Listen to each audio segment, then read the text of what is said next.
মানে সত্যি অবাক অবাক লাগে।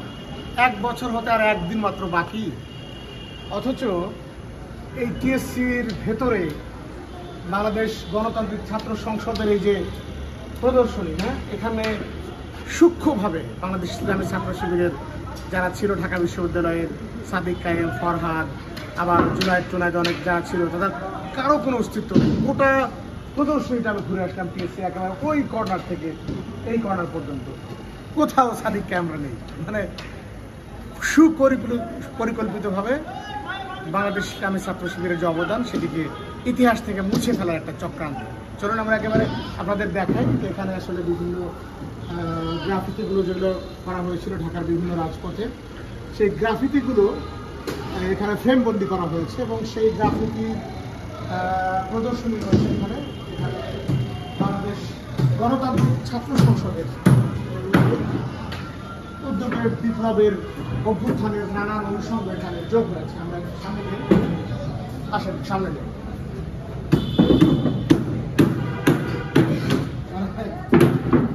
বিভিন্ন পত্রিকার শিরোনাম ওই সময় আসলে জুলাই আগস্টে যারা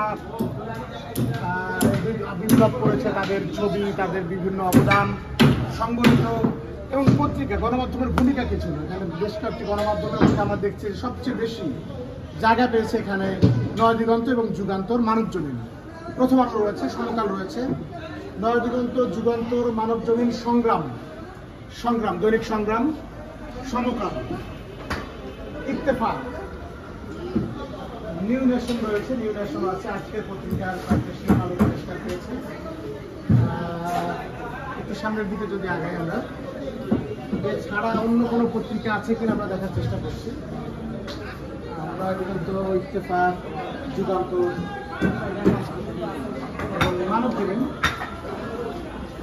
এই কয়েকটি পত্রিকাই আমরা এখানে দেখলাম যে যারা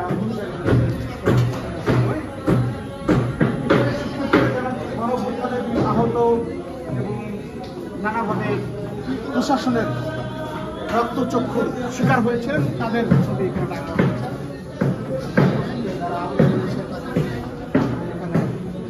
সেই ছবিগুলো সংরক্ষণ করা হলো ইতিহাসের মধ্যে দিয়ে আমরা এখানে দেখতে পাই।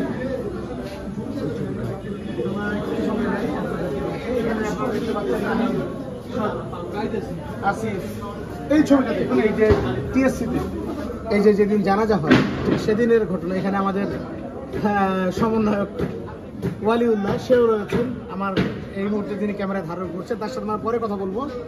এখানে হাসনাত রয়েছেন, এখানে সার্জিস রয়েছেন, সব মিলে মোটামুটি কিন্তু সবাইকে আমরা দেখতে পাচ্ছি এই মুহূর্তে রয়েছেন। এবং যারা আসলে এই আন্দোলন বিভিন্নভাবে আহত হয়েছে, ভূমিকা ছিল তাদেরকে তুলে ধরার চেষ্টা করা হয়েছে নানাভাবে। এখানে মাদ্রাসা শিক্ষার্থীদেরও কিন্তু একটি ভূমিকার স্বাক্ষর এখানে রয়েছে। মাদ্রাসা শিক্ষার্থী, কওমি মাদ্রাসা বা ইসলামী আন্দোলন বাংলাদেশ, অন্যান্য যে সংগঠন রয়েছে তাদেরও কিন্তু অবদান এখানে তুলে ধরা হয়েছে। পত্রিকা হাতে গোনা কয়েকটি, সেই এখানে একটি ইনকিলাবের একটি শিরোনাম রয়েছে, সকাল সন্ধ্যা অবরোধ।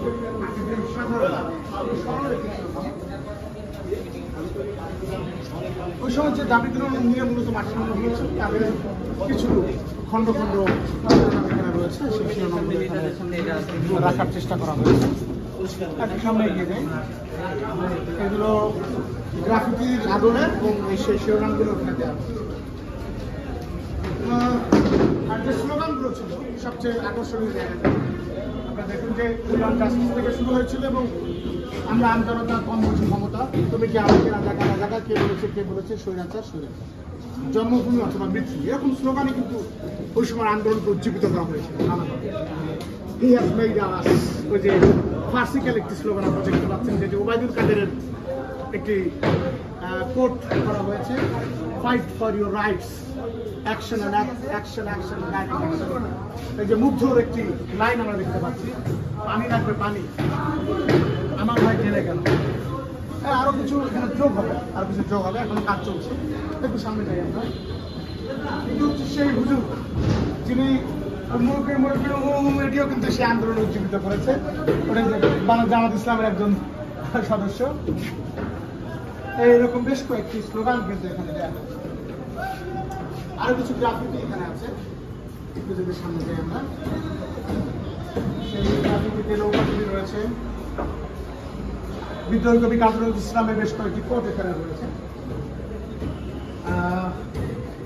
বাংলাদেশ গণতান্ত্রিক ছাত্র সংসদের প্রয়াস, আওয়াজনা, গ্রিন গ্রাউন্ডের পাশে আমরা দেখতে পাচ্ছি অডিটোরিয়াম ঘিরে আসলে এগুলো করা হয়েছে। এই যে এখানে আপনারা দেখতে পাচ্ছেন বিভিন্ন সারা দেশের আন্দোলনের যে একেবারে খণ্ড খণ্ড আন্দোলনের যে শক্তিগুলো এখানে যোগ করা হয়েছে। সেখানে নাটোর, রংপুর, ঠাকুরগাঁ থেকে শুরু করে সারা বাংলাদেশ যে ঝাঁপিয়ে পড়েছিল তারই একটি স্বাক্ষর। শুরুতেই আমরা যখন ধূপগুড়ি টিএসসি ঢোকার সাথে ডান পাশে কিন্তু গণতান্ত্রিক ছাত্র সংসদের এই প্রয়াস। সেখানে আমাদের আবু সাইদ যিনি সবচেয়ে বেশি শক্তি জুগিয়েছে আন্দোলনে, আবু সাইদের এটি রাখা হয়েছে। এরকম করে অনেককেই কিন্তু এখানে টেনে নিয়ে আসেন, যারা অবদান রেখেছে, যতগুলো পাওয়া গেছে সবাইকে নিয়ে আসেন। এই হচ্ছে মোটামুটি আর কি আন্দোলনের আমরা যেটি বলছিলাম, আপনারা দেখলেন একদম শুরু থেকে শেষ পর্যন্তই আপনাদের দেখানোর চেষ্টা করেছি। তবে শুরুতে যেটি বলেছি যে আসলে সাদিক কায়েম কিংবা ফরহাদ তাদের ছবি বা তাদের কোনো অবদানের বিষয়গুলো বা এরকম অনেককেই আমরা কিন্তু এখানে ছবিতে পাইনি।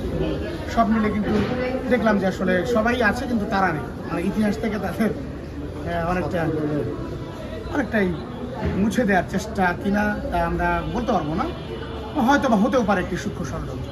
চলুন আমরা সামনে এগিয়ে যাই। আমাদের একজন সমন্বয়ক রয়েছেন সাথে, আমরা তার সাথে কথা বলতে চাই। আপনার কাছে কি মনে হয়, কি সূক্ষ্ম ষড়যন্ত্র নাকি ভিন্ন কিছু? আপনার ছবি আমরা পেয়েছি অবশ্যই, এখানে জানাজার নামাজ আপনি দাঁড়িয়েছেন সেখানে। কথা বলতে অবহেলিত এই আন্দোলন সংগ্রামের পরবর্তীতে যারা কোনো রাজনৈতিক দলের সাথে সম্পৃক্ত হয় নাই তাদেরকে ইতিহাস থেকে সবাই ফালানো হচ্ছে। আমরা তো সেক্ষেত্রে উঠি, যারা সবথেকে বেশি অগ্রণী ভূমিকা রাখছে, আমি যেহেতু সরজমিনে ছিলাম আন্দোলন শুরু থেকে শেষ পর্যন্ত, যেমন সাদিক কায়েম ছিল, সিকবাতুল্লাহ ছিল, এসএম ফরহাদ ছিল, ওদের কোনো অবস্থান আজকে কেন আমাদের রাকিব, ছাত্র দলের রাকিব, নাসির, আমি সেটাই বলতেছি। তারপর হচ্ছে আমাদের জাতীয়তাবাদী ছাত্র দলের রাকিব, নাসির, তাদেরও তো কিছু না কিছু অবদান ছিল। তো সবচেয়ে বেশি অবদান ছিল যেটা আলোচিত, মানুষের দৃষ্টিনন্দন কারের জন্য চিটংয়ের সেই ছাত্র দলের যে ভাইটা মারা গেল, ওয়াসিম। আমরা তো স্লোগানেই ধরছি, এখনো সাইদ ওয়াসিম মুগ্ধ স্লোগানে ধরিতে সাইদ ওয়াসিম মুগ্ধ, শেষ হয়নি যুদ্ধ, সেই ওয়াসিম কোথায়? তো এইটা এখন আমি জানি না ওরা আসলে কোন ধরনের ষড়যন্ত্র নাকি, কিন্তু আমার কাছে যেটা আমি একজন আন্দোলনের সাথে থাকার প্রেক্ষাপটে যে ইতিহাসটা আমি সচক্ষে দেখছি, কিন্তু আজকে এক বছর কি হয় নাই, তার আগেই কিন্তু যদি এভাবে বিকৃত ইতিহাস হয়, এটা তো বিভিন্নজন বিভিন্ন উপস্থাপন করবে, এভাবে তো ইতিহাসটা হারাই যাবে। তো ৭১-এর ইতিহাসটা কিন্তু এভাবে বিকৃত হয়ে আসছে।